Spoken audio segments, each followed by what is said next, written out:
Welcome back, everybody. I hope you had enough coffee and refreshments to sit through the next 2 hours of a combination of security presentations and an interactive panel discussion before we end the day at 2 p.m. with a networking lunch. This morning we started off with a welcome remark by the ICT Qatar representative, followed by an interactive panel discussion on smart security for smart Qatar.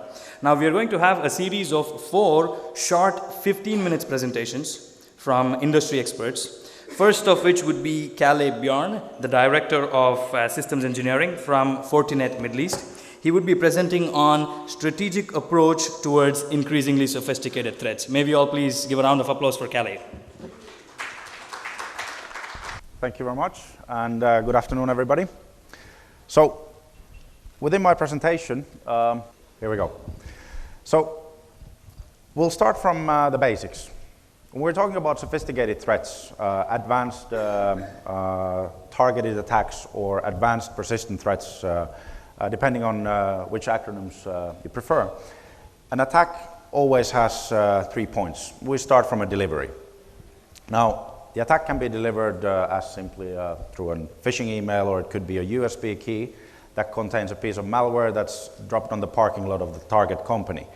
Whatever the mechanism is, the actual delivery is an exploit. Now that exploit itself will then execute itself. Could be a generic threat, it could be a bot, it could be also a zero-day threat. Not necessarily all the time, as you'll see in the coming slides, but there is still a large set of the older type known malware on the move still.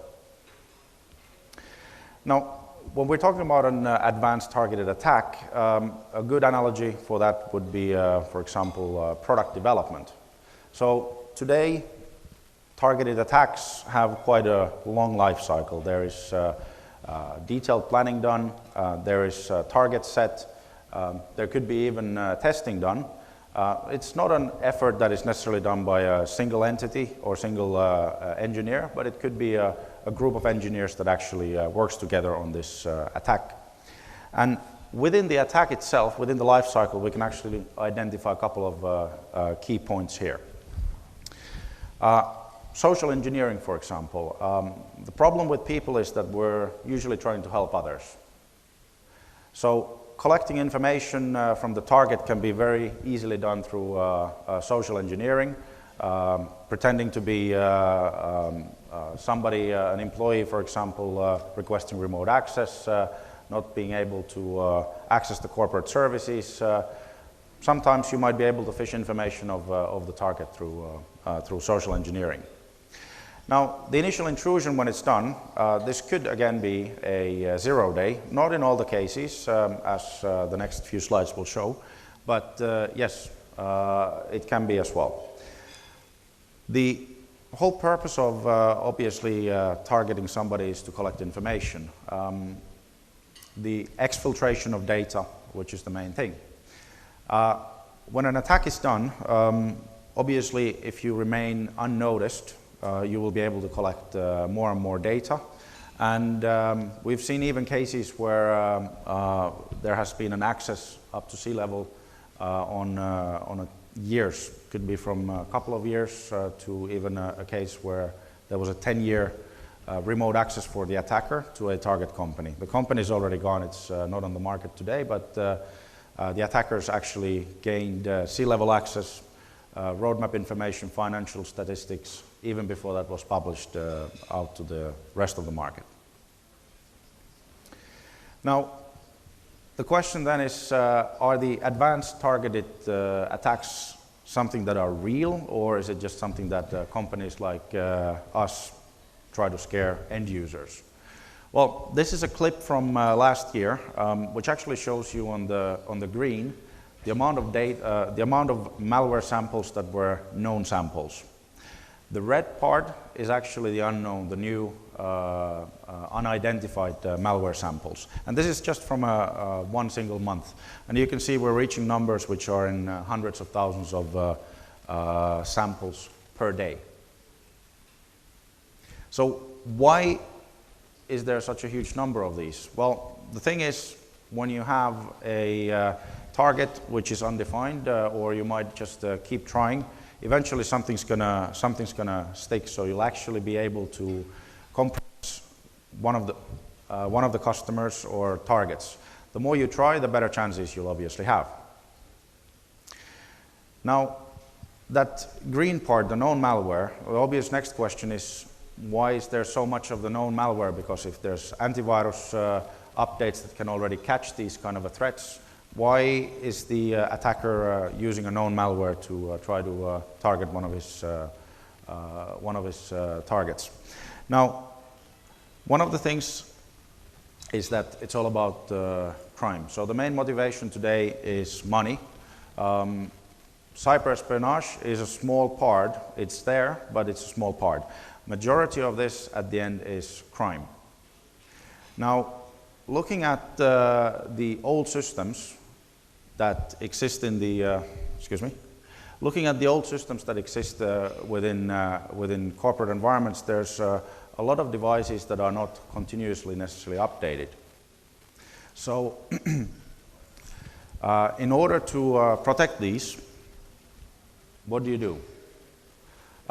Old systems, new systems, unfortunately today there's not a single silver bullet that could actually help you from everything. Now, definitely things like sandboxing, endpoint protection would be able to assist, but at the end you need a framework in place.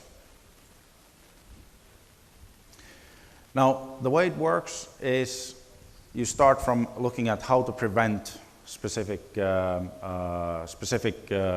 targeted attacks. So prevention could be, for example, firewalling or two-factor authentication to make sure that the footprint is as small as possible where the possible attacks can come.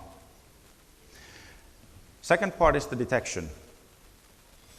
So detection talks about identifying threats that have tried to enter your environment, or possibly they've already reached your network. And the third part is mitigation, so making sure you have tools actually to respond to an event that has happened within your own network.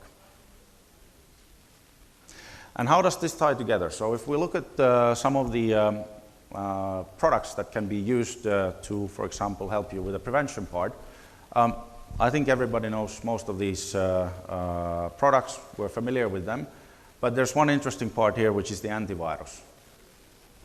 So antivirus, if you look at the news, there's been talk about antivirus being a dead technology. It's not able to detect or stop threats today, the advanced threats today.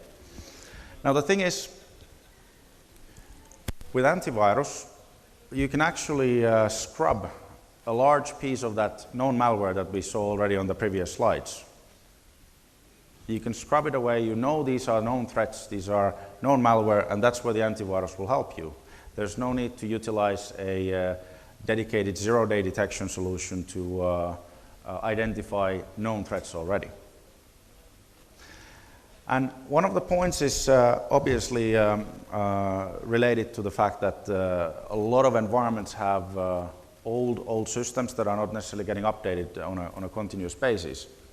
So this is information that we've actually gathered from early last year. If we look at the top 15 attacks that happened in 2014, majority of the CVEs that were used in these compromises were actually very old. So 2014, you can see only 10% were from the same year. The largest chunk was actually from 2003, which means more than 10 years old vulnerabilities were utilized to breach some of the biggest breaches that happened in 2014, the first half. And why is this possible? Well, again, it comes down to the environments that are being run. There are huge amounts of old operating systems that are not necessarily supported by the vendor anymore. If we look at here, for example, the XP part is quite large. It's almost 1/4. Now, XP was widely deployed in environments that were business critical, banking solutions, possibly ATMs, environments where it might be very difficult to do continuous updates. And the thing is, when we're talking about security, the updates are obviously continuous. You cannot have a secure system if you update the device once a year. So there is a target which is still vulnerable, and that's one of the reasons why we see this massive number of known threats on top of the newly developed threats as well. Now when we come to the detection part, again, very similar functionalities that we've just discussed already. What I want to focus here is the sandboxing part. Sandboxing, it's not really the silver bullet that will help to save anybody's network,